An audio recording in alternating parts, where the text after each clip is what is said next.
तो oral cavity से हमारा डाइजेस्टिव सिस्टम शुरू होगा और आगे हम धीरे धीरे बढ़ते जाएंगे। तो ओरल कैविटी क्या है, इसको माउथ भी बोलते हैं। माउथ और oral cavity is the first organ of GIT. Gastrointestinal tract का फर्स्ट ऑर्गन क्या है? माउथ। ये जो माउथ है ये कैविटी है जिसके चारों तरफ क्या क्या चीज़ें हैं वो हम देख लेते हैं। कि आगे की तरफ जहाँ से ये बंद होता है वहाँ पर क्या होते हैं? लिप्स होते हैं। पीछे इसके ओरोफेरिंक्स है। ऊपर बाद में साइड में देखें तो चीक्स है, उनकी मसल्स हैं, उनकी म्यूकस मेम्ब्रेन है, उसके बाद स्किन है, ठीक है। और ऊपर की तरफ छत इसकी किससे बनी हुई है? हार्ड पैलेट से, बोन है, ठीक है ना ऊपर। और नीचे फर्श यदि इसके देखें तो वहाँ पर क्या है? टंग है, एंड टंग के नीचे फ्लोर ऑफ द माउथ जहाँ पर मसल्स हैं और म्यूकस मेम्ब्रेन है, ठीक है ना। तो इतनी सारी चीज़ें इस कैविटी के अंदर है, चारों तरफ है, ठीक है। इसके अलावा कुछ और एक्स्ट्रा चीज़ें हैं जिसमें दांत शामिल है, हमारे टीथ है ना। तो इन सब को हम स्टडी करेंगे आज। The oral cavity is lined through the mucous membrane. Oral cavity के अंदर पूरी सरफेस पे म्यूकस मेम्ब्रेन है, ठीक है ना। म्यूकस मेम्ब्रेन क्या होती है? वो मेम्ब्रेन जो म्यूकस सीक्रेट करती हो, ठीक है। तो हमेशा ये गीली रहती है। जैसे हमने नेजल कैविटी पढ़ा था, वो भी अंदर से म्यूकस मेम्ब्रेन है उसमें, यहाँ पर भी म्यूकस मेम्ब्रेन है जो कंटिन्यूसली म्यूकस सीक्रेट करती रहती है ना। इसके अलावा lips and cheeks are formed by muscles and connective tissue. जो लिप्स हैं और चीक्स हैं ये मसल्स हैं मेनली, और उसके साथ साथ में कनेक्टिव टिश्यू है, और अंदर की साइड में म्यूकस मेम्ब्रेन और बाहर की साइड में स्किन। इन चीज़ों से हमारे लिप्स और चीक्स बने हुए। This allow the lips and cheeks to move food mixed with the saliva around the mouth and begin by mechanical digestion. अब ये जो मस्कुलर ऑर्गन्स हैं ये क्या करते हैं बेसिकली कि डाइजेस्टिव सिस्टम में जब हम खाना खाते हैं तो दांत चबाने का काम करेंगे। तो दांतों के नीचे भोजन को लेके आना ये लिप्स का और चीक्स का काम होता है। ये उसको मूव कर करके और दांत के नीचे देते रहते हैं और हम उसको काटते रहते हैं, ठीक है ना। तो ये सारा प्रोसेस हमारा लिप्स और इनसे चीक से होता है। और मैकेनिकल डाइजेशन शुरू होता है। मैकेनिकल डाइजेशन क्या होता है कि जो भी हम भोजन ले रहे हैं उसको डाइजेस्ट करने के लिए पहले छोटे छोटे टुकड़ों में कन्वर्ट करना पड़ेगा। इसी प्रोसेस को हम मैकेनिकल डाइजेशन कहते हैं, ठीक है। The teeth contribute to mechanical digestion by grinding and tearing the food. और इसे मुख्य भूमिका दांत निभाते हैं जो ग्राइंड करते हैं भोजन को और काटते हैं, ठीक है ना।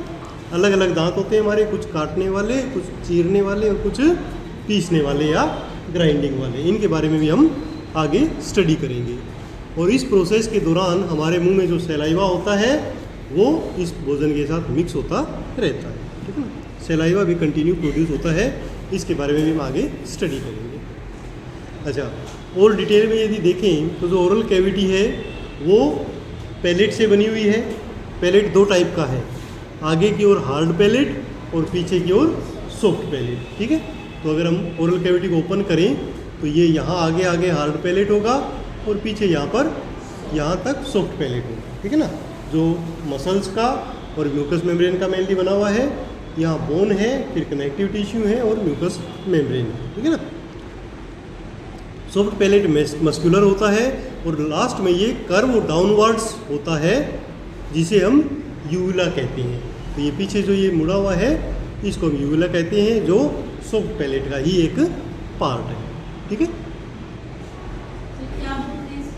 यूविला, UVULA, यूविला, ठीक है। यूविला इसका नाम, ठीक है ना। हाँ, ये जो यूविला है इसके दोनों तरफ हमारे टॉन्सिल्स होते हैं, ठीक है ना। कौन से टॉन्सिल्स? Palatine tonsils. और टॉन्सिल्स आपको पता है क्या काम आते हैं? हमारी सेफ्टी के लिए, ठीक है ना। जो बैक्टीरिया वायरस खाने के साथ मिले होते हैं वो उनको डिस्ट्रॉय वगैरह करने का काम ये करता है ताकि हम सेफ रहें, ठीक है ना। तो ये फर्स्ट लाइन ऑफ डिफेंस होती है। टॉन्सिल्स हमारे हर गेट के पास पहरेदार होते हैं, ओरल कैविटी के पास भी, और जो नेजल कैविटी है वहाँ भी पीछे टॉन्सिल्स होते हैं, ठीक है ना। हमारी सेफ्टी के लिए। उसके बाद इसमें आती है एक टंग, ठीक है ना। टंग क्या है? टंग अगेन एक मस्कुलर स्ट्रक्चर है, काफ़ी बड़ी है, जो इसके ओरल कैविटी के फर्श पे होती है और मैक्सिमम इसका एरिया कवर करती है, ठीक है। It is attached posteriorly to the hyoid bone. ये टंग पीछे की ओर कहाँ टच होती है? हायोइड बोन के साथ टच होती है और कंटिन्यू मूव करती रहती है, मूवेबल है। हायोइड बोन है वो भी मूवेबल है और नीचे की ओर ये एक म्यूकस मेम्ब्रेन के फोल्ड से फर्श के साथ टच होती है और उस म्यूकस मेम्ब्रेन के फोल्ड को हम क्या कहते हैं? फ्रेनुलम, ठीक है ना। तो टंग आदि ऊपर करें तो ये नीचे एक जुड़ा हुआ दिखेगा हमें, उसको हम फ्रेनुलम बोलते हैं, ठीक है। The superior surface of tongue is covered by stratified squamous epithelium. और ऊपर की जो लेयर है वहाँ पर स्क्वेमस स्ट्रेटिफाइड एपिथेलियम होती है, ठीक है ना। उसकी कई लेयर्स होती हैं और इसके अंदर छोटे छोटे उभार होते हैं। यदि आप टच करें ना टंग को तो छोटी सी ये उभरी हुई होती है ना, दाने दाने से होते हैं। तो उन दानों को हम क्या कहते हैं?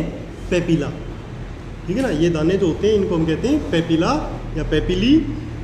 इन पेपिला के अंदर कुछ जगह बीच बीच में टेस्ट बड्स होते हैं, ठीक है ना, उनसे हम टेस्ट लेते हैं, ठीक है ना। पेपिला उभरे हुए पार्ट है और उसके बीच में टेस्ट बड्स होती हैं जो नर्वस सिस्टम से हमारी जुड़ी हुई है, ठीक है।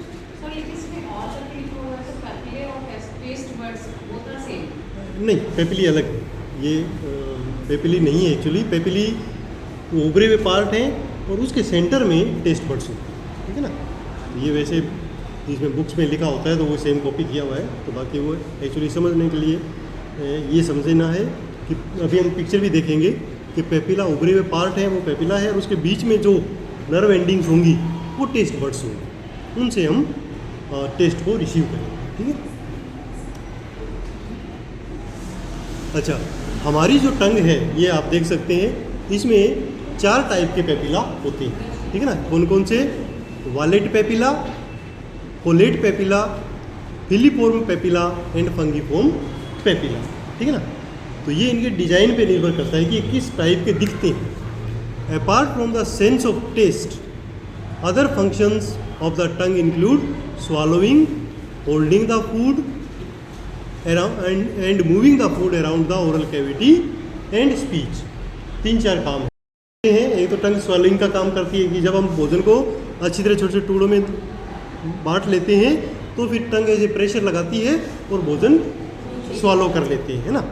इसके अलावा जब हम खाना चबा रहे होते हैं तब भी चीख भी ये काम करती है कि दांतों के नीचे लाती है और टंग भी उसको मूव करती है, दांतों के नीचे लेके आती है और हम भोजन को चबा लेते हैं। और एक काम ये करती है कि ये बोलने में काम आती है, वर्ड फॉर्मेशन में काम करती है। तो इतने सारे काम हमारी टंग के होते हैं।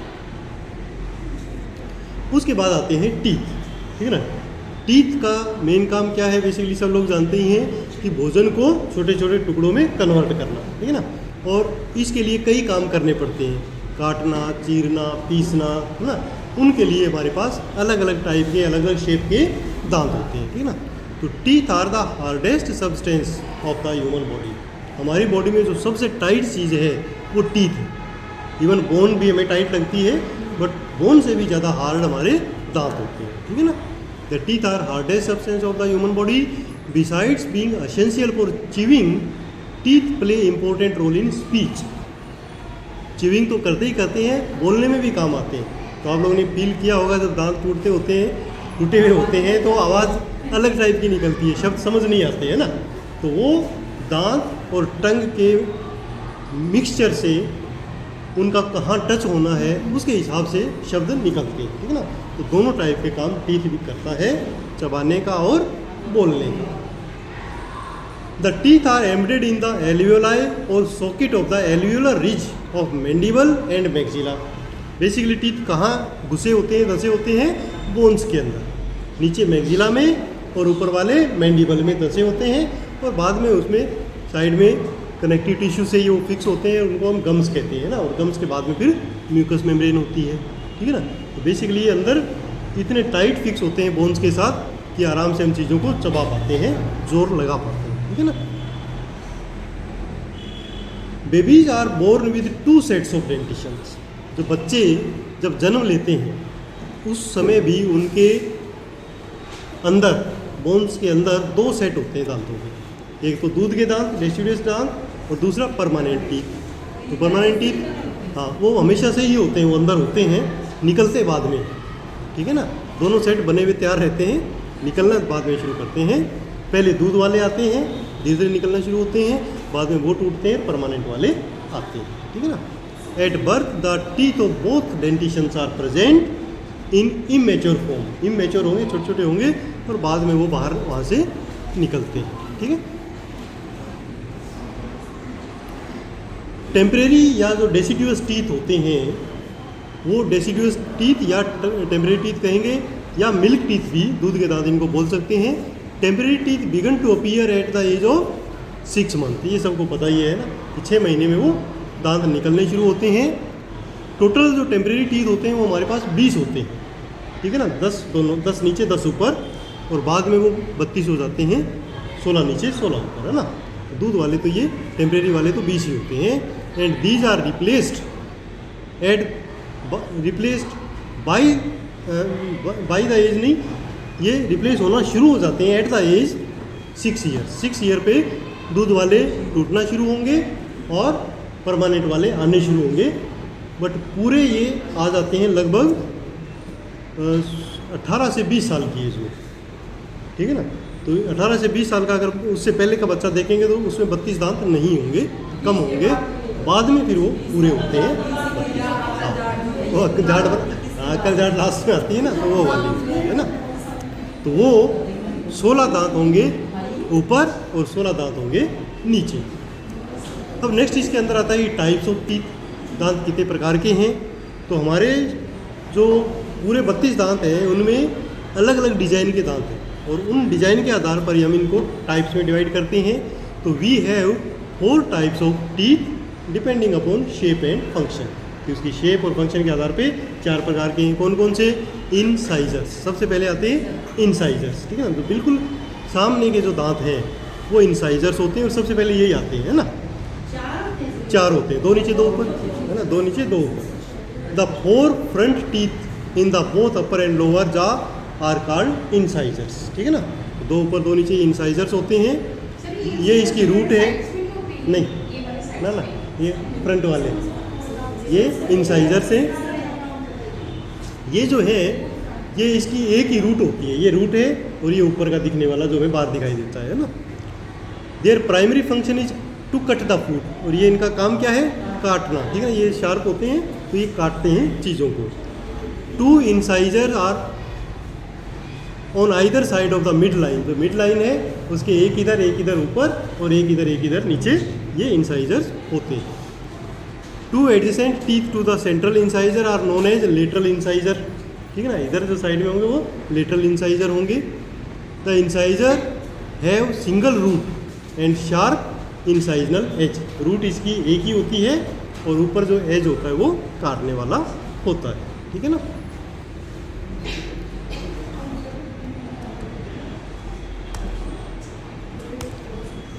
नेक्स्ट आते हैं हमारे पास कैनाइन्स।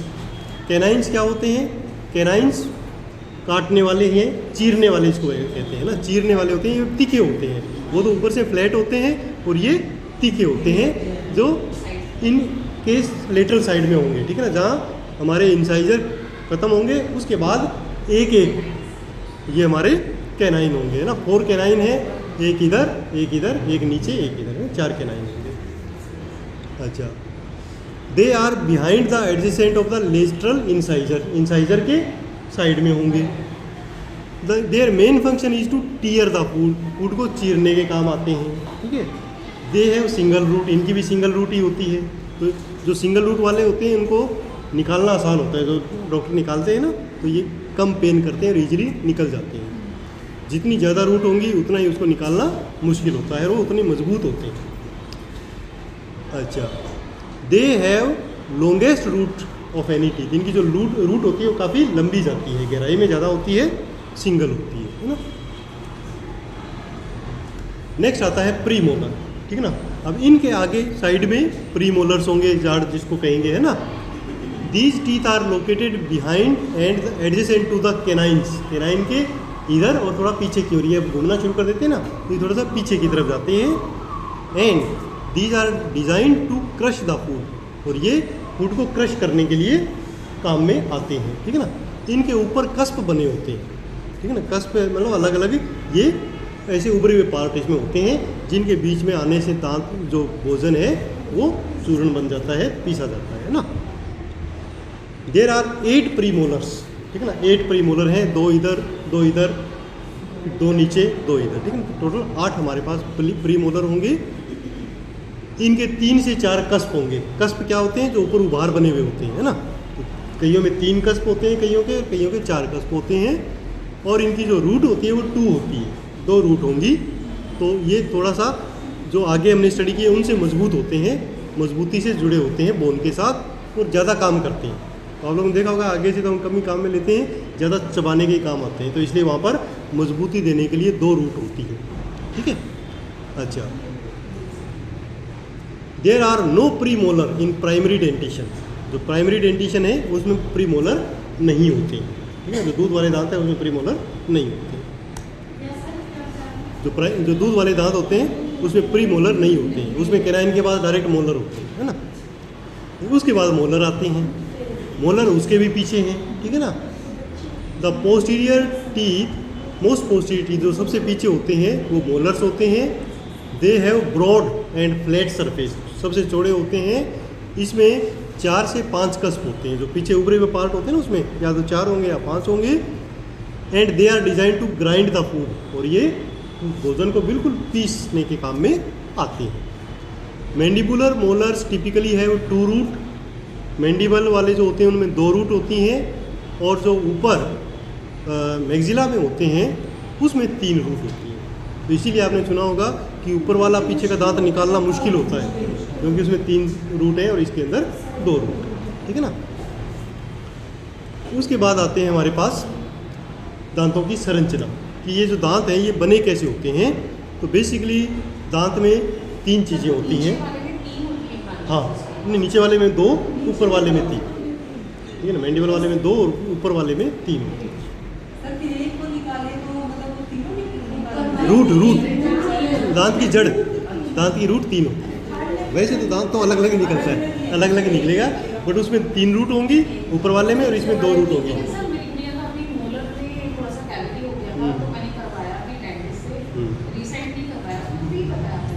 कितने साल की है बेटी? कितने साल की है बेटी?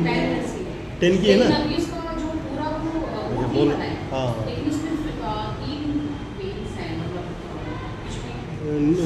उसमें नीचे वाले में वैसे होता नहीं, कभी कभी हाँ हो सकता है, कई बार हाँ कई बार होता है, कई बार अपवाद स्वरूप हो जाता है कईयों में। जैसे आप लोगों ने सुना होगा कईयों की किडनी भी एक हो जाती है जबकि होती है होनी 2 चाहिए, तो ऐसे हो सकता है। अदरवाइज ये फिक्स सिस्टम होता है कि नीचे 2 होनी है, ऊपर 3 होनी है ना। अच्छा, दांत की यदि संरचना देखें तो दांत 3 पार्ट से मिलकर बना होता है। एक होता है क्राउन, जो हमें दिखाई देता है वो क्राउन है, जो बाहर निकला हुआ होगा उसको क्राउन कहते हैं। फिर जो गम्स में जहाँ धंसना शुरू होता है उसको नेक कहते हैं, और जो बोन के अंदर नीचे होती है उसको रूट कहते हैं, ठीक है ना। 3 चीज़ें होंगी, क्राउन, रूट एंड नेक, ठीक है ना। है मोलर में मोलर 8 होंगे। अच्छा, the centre of the tooth is pulp cavity. अब ये जो पूरा बना होता है इसके बीच के अंदर एक कैविटी होती है, उस कैविटी को हम क्या कहते हैं? पल्प कैविटी कहते हैं। उस पल्प कैविटी के अंदर क्या होता है? हमारी नर्व रूट, ब्लड वेसल्स जो इसको न्यूट्रिशन देती है, ठीक है ना। थोड़ा सा फैटी टिश्यू भी, कनेक्टिव टिश्यू भी इसके अंदर होता है। ये पल्प कैविटी, पल्प, ये अभी पिक्चर दिखा के मैं बताऊंगा आपको। पल्प कैविटी इसके अंदर होती है, जो ये दांत है ना पूरा, इसके अंदर एक कैविटी होगी अंदर की ओर, जिसके अंदर नर्व एंडिंग्स, ब्लड वेसल्स और थोड़ा सा कनेक्टिव टिश्यू होगा, ठीक है ना, जिसको हम कैविटी बोलते हैं। और जो बाहर दिखाई देता है चारों तरफ वो क्राउन होता है, और क्राउन के ऊपर भी एक लेयर होती है जिसको हम इनेमल बोलते हैं, ठीक है ना। जो सबसे हार्ड मटेरियल होता है इनेमल, ठीक है ना। कई बार वो घिस जाता है, उसके बाद दांत घिसना शुरू हो जाता है। सबसे पहले जो घिसना शुरू होगा वो इनेमल ही होगा, है ना।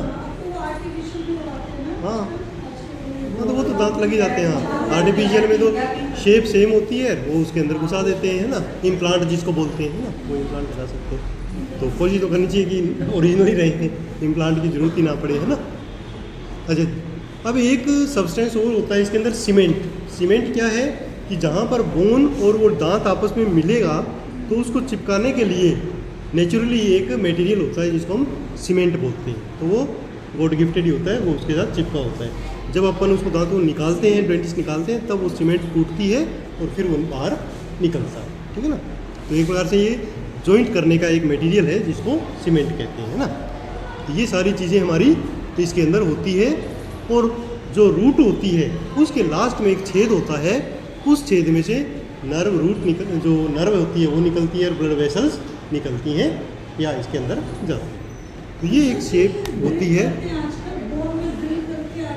हाँ जड़ से लगा, उसमें तो सारा कुछ हट ही जाता है। हाँ अभी आपको इस पिक्चर से देखने को मिलेगा कि जैसे ये तो हमारा एनिमल हो गया बाहर का, और यहाँ इस पूरा ये क्राउन हो गया, ठीक है ना। अब क्राउन के नीचे डेंडिन होगा और डेंडिन के नीचे कैविटी होगी जिसको हम पल्प कैविटी बोलते हैं, है ना। अब पल्प कैविटी नीचे जाती है रूट तक। अब जैसे इस दांत को आप देखो, इसमें 2 रूट है, ठीक है ना। तो ये 2 रूट हुई, और नीचे बोन के अंदर हमारी ब्लड वेसल्स और नर्व्स होती हैं, वो इस रूट में से पल्प कैविटी के अंदर आती हैं और हमारे दांत को न्यूट्रिशन प्रदान करती हैं, ठीक है ना। तो ये सिस्टम नॉर्मली चलता रहता है। ये जो दांत है, जहाँ पर ये कॉन्स्ट्रिक्टेड पार्ट है, जहाँ से ये गम के अंदर घुसता है, इस पार्ट को हम नेक कहते हैं, और जो बोन के अंदर धंसा हुआ होता है उसको हम रूट कहते हैं, ठीक है। तो ये हमारी दांतों की संरचना है बेसिकली। अब आगे आती है सलाइवरी ग्लैंड्स। हमारे मुंह के अंदर एक और चीज़ है जो सलाइवा सीक्रेट करती है, उनको हम सलाइवरी ग्लैंड्स कहते हैं। हमारे मुंह के अंदर कई सलाइवरी ग्लैंड्स होती हैं जो लगातार सलाइवा सीक्रेट करती हैं, जिसके अंदर रहती है पैरोटिड ग्लैंड्स, सब मैंडिबुलर ग्लैंड्स और सब लिंगुअल ग्लैंड्स, ठीक है ना। पैरोटिड ग्लैंड यहाँ पर है, आप इस पिक्चर में देख सकते हैं, कान के नीचे। उसके बाद एक सब मैंडिबुलर है, मैंडिबल के नीचे, और एक सब लिंगुअल है, किसके नीचे, जीभ के नीचे, टंग के नीचे, है ना। तो ये लगातार सलाइवा सीक्रेट करती हैं जो भोजन को पचाने में काम आता है, ठीक है। तो पैरोटिड ग्लैंड हो गई, सिचुएटेड 1 ऑन ईच साइड, एक इधर और एक इधर, ठीक है ना। ईच ग्लैंड है parotid duct opening into the mouth at the level of second upper molar teeth. अब ये इनकी एक ट्यूब जुड़ी होती है जो ओपन होती है सेकंड मोलर टीथ के पास अंदर की साइड में, और वहाँ से लगातार ये सलाइवा निकलता रहता है, ठीक है। दूसरा सब मैंडिबुलर ग्लैंड है जो नीचे है मैंडिबल के पास, दोनों साइड में एक एक। These lies 1 on each side of the face, angle of the जा यहाँ पर। 2 submandibular duct open on the floor of mouth, 1 on each side of the frenulum. अब फ्रेनुलम हमने देखी थी, टंग के नीचे लगी होती है, उन दोनों के साइड में एक एक छेद होता है जहाँ से ये सलाइवा निकलता है सब मैंडिबुलर ग्लैंड का। उसके बाद सब लिंगुअल होती है जो जीभ के नीचे है। These glands lie under the mucous membrane of the floor of mouth in front of the tongue के नीचे आगे की ओर, ठीक है।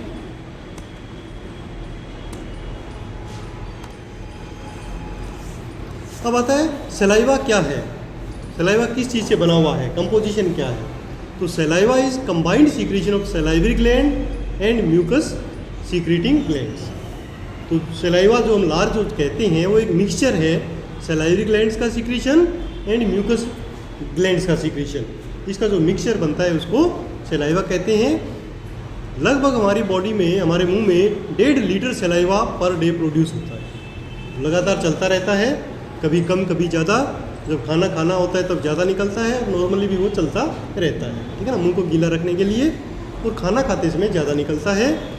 इसके अंदर क्या क्या चीज़ें होती हैं, मेनली तो पानी होता है, इसके अलावा मिनरल सॉल्ट्स, म्यूकस, लाइसोजाइम ये एंजाइम होता है, immunoglobulins, blood clotting factors and digestive enzyme होता है जिसको हम सलाइवरी एमाइलेज कहते हैं, ठीक है। तो इतनी चीज़ों से मिलकर हमारा सलाइवा बनता है। अब सलाइवा के काम क्या हैं, फंक्शंस ऑफ सलाइवा क्या है, ये अलग से क्वेश्चन आ सकता है। What are the functions of saliva? तो नंबर 1 है केमिकल डाइजेशन। जो हम खाना खाते हैं उसका पाचन मुंह में ही शुरू हो जाता है। तो ये सलाइवा है, उसमें डाइजेस्टिव एंजाइम है। जैसे जैसे हम इसको चबा रहे होते हैं वैसे वैसे लार इसको पचा भी रही होती है। तो इसीलिए कहते हैं कि ज़्यादा देर पचाना चाहिए, ताकि खाना चबाना चाहिए ताकि पचाने का काम भी कुछ तो यही हो जाए, है ना। तो saliva contain an enzyme known as amylase. Amylase नाम का एंजाइम होता है जो शुगर को तोड़ता है, छोटे छोटे पार्ट्स में कन्वर्ट करने की कोशिश करता है, डाइसैकेराइड माल्टोज में कन्वर्ट कर देता है, और इसका काम लगातार चलता रहता है जब तक भोजन स्टमक में नहीं पहुंच जाता। ठीक है ना, यहाँ से शुरू होता है, जब तक वो ईसोफेगस में चलता है तब तक सलाइवा उसको पचाने का काम करती रहती है। जब स्टमक में चला जाता है तो इसका काम बंद हो जाता है, क्योंकि वहाँ पर एसिड होता है ना। तो स्टमक में एसिड होगा तो उसके कारण इसका काम बंद हो जाएगा। सेकंड काम करता है लुब्रिकेशन, कि जो ड्राई फूड है वो हम खा नहीं सकते, है ना, चिपक जाएगा इधर उधर, तो उसको लुब्रिकेट करने का काम सलाइवा करती है। ठीक है ना, the dry food entering into the mouth is moistened and lubricated by the saliva before it can be made into bolus and ready for swallowing। तो अंदर हम तभी ले जा सकते हैं जब ये बोलस बना हुआ हो, सेमी सॉलिड। और सेमी सॉलिड बनाने के लिए कोई भी ड्राई फूड है उसके अंदर सलाइवा मिक्स करना ज़रूरी होता है, तो ये लुब्रिकेशन का कार्य भी करती है। नेक्स्ट आता है cleaning and lubricating of the mouth. Normally भी जो सलाइवा है वो लगातार चलता रहता है, उस दौरान ये क्या करता है, मुंह को ड्राई होने से बचाता है, मुंह को लुब्रिकेट करता है और क्लीन करता है। जैसे हमने खाना खा लिया, कई बार कुल्ला नहीं किया तो भी थोड़ी देर में देखोगे मुंह साफ हो गया, क्योंकि लगातार वो पानी सा आता रहता है और जो भी छोटे छोटे टुकड़े हैं वो अंदर चले जाएंगे। तो नॉर्मल क्लीनिंग भी करता है। आप लोगों ने सुना ही होगा जानवर जो वो कहाँ कुल्ला करते हैं ना, शेर कभी मुंह नहीं धोता, चिड़िया मुंह नहीं धोती है ना, तो उनका भी तो मुंह साफ होता ही है, तो वो इस सलाइवा से होता है। इसके अलावा नॉन स्पेसिफिक डिफेंस, यानी हमारे शरीर को बैक्टीरिया से भी बचाती है, क्योंकि इसके अंदर लाइसोजाइम होता है, इम्यूनोग्लोबुलिन्स होते हैं, तो बैक्टीरिया वायरस को डिस्ट्रॉय करते हैं और अंदर हमारे बैक्टीरिया वायरस एंटर नहीं कर पाते। तो ये भी सलाइवा काम करती है। आप लोगों ने देखा ही होगा कि हम लोग तो चलो एंटीबायोटिक्स या एंटीसेप्टिक लगा लेते हैं, जो ये जानवर होते हैं वो अपने घाव को सलाइवा से साफ करते हैं, है ना, क्योंकि सलाइवा में एंटीसेप्टिक है ऑलरेडी, है ना, तो वो उस घाव को इन्फेक्ट होने से बचाता है। ठीक है ना, खुद भी साफ कर सकते हैं। हाँ, लगाते हैं ना, हाँ, उससे भी होता है क्योंकि उसमें एंटीसेप्टिक है। खुद भी अगर चाट लेना, अगर दवाई नहीं मिले तो भी फ़ायदा करेगा, है ना, दूसरे से नहीं चटवाना क्योंकि उससे इन्फेक्शन हो सकता है। और खुद का है तो खुद कर सकते हैं ना। इसके अलावा टेस्ट, ठीक है ना, सलाइवा टेस्ट में कैसे काम आता है। कोई भी अगर ड्राई चीज़ अंदर जाएगी तो टेस्ट नहीं ले सकते, उसका लिक्विड होना ज़रूरी है। तो लिक्विड होने के लिए सलाइवा चाहिए, तो सलाइवा में वो मिक्स होएगा, फिर वो टेस्ट बड पे टच होगा, तब जाके हमें टेस्ट का फील होगा, अदरवाइज टेस्ट फील नहीं। ठीक है ना, तो सलाइवा के काफ़ी इंपॉर्टेंट काम है। अब पूरा मुंह का अगर फंक्शन देखें तो वो क्या है, तो सबसे पहले तो फॉर्मेशन ऑफ बोलस। ये मुंह का पहला डाइजेस्टिव सिस्टम से रिलेटेड काम है कि वो खाने का बोलस बनाता है। और बोलस क्या है, बोलस एक सेमी सॉलिड एक स्ट्रक्चर है फूड की, जो चिकनी होती है और अंदर आराम से फिसलती हुई चली जाती है। तो ये बोलस बनाने का काम माउथ करता है, उसको चबा के उसमें सलाइवा मिक्स करके और वो सारा का सारा ये काम करेगा। ठीक है, तो पहला काम हो गया फॉर्मेशन ऑफ द बोलस। दूसरा काम स्वालोइंग। अब जब बोलस बन गया तो अब उसको अंदर लेके जाना है, तो स्वालोइंग के काम भी मुंह ही करता है। कौन कौन सी चीज़ें स्वालोइंग में काम आती है, सबसे पहले तो टंग उसको ऊपर की तरफ धकेलेगी, फिर चीक्स वो उसको अंदर धकेलेंगे, है ना, तो जगह यहाँ पूरी कम पड़ेगी तो वो अपने आप पीछे फिसलता हुआ चला जाएगा। तो जो भी स्वालोइंग प्रोसेस होता है वो हमारा टंग एंड चीक्स मिलके उसको धक्का देती है पीछे की तरफ, है ना। और एक बार जब वो ओरोफेरिंग्स क्रॉस कर जाता है फिर तो नीचे चला जाता है ना, ओरोफेरिंग्स तक वापस आने के चांस होते हैं, है ना। अच्छा, ईसोफेगस के थ्रू वो मसल्स के थ्रू नीचे फिसलता हुआ चला जाएगा। ये दो बेसिक काम हमारे माउथ के होता है। इसके अलावा स्पीकिंग का भी है, बोलने का काम तो टीथ की सहायता से, टंग की सहायता से करता ही है ना। तो ये आज हमारा हो गया ओरल कैविटी। बाकी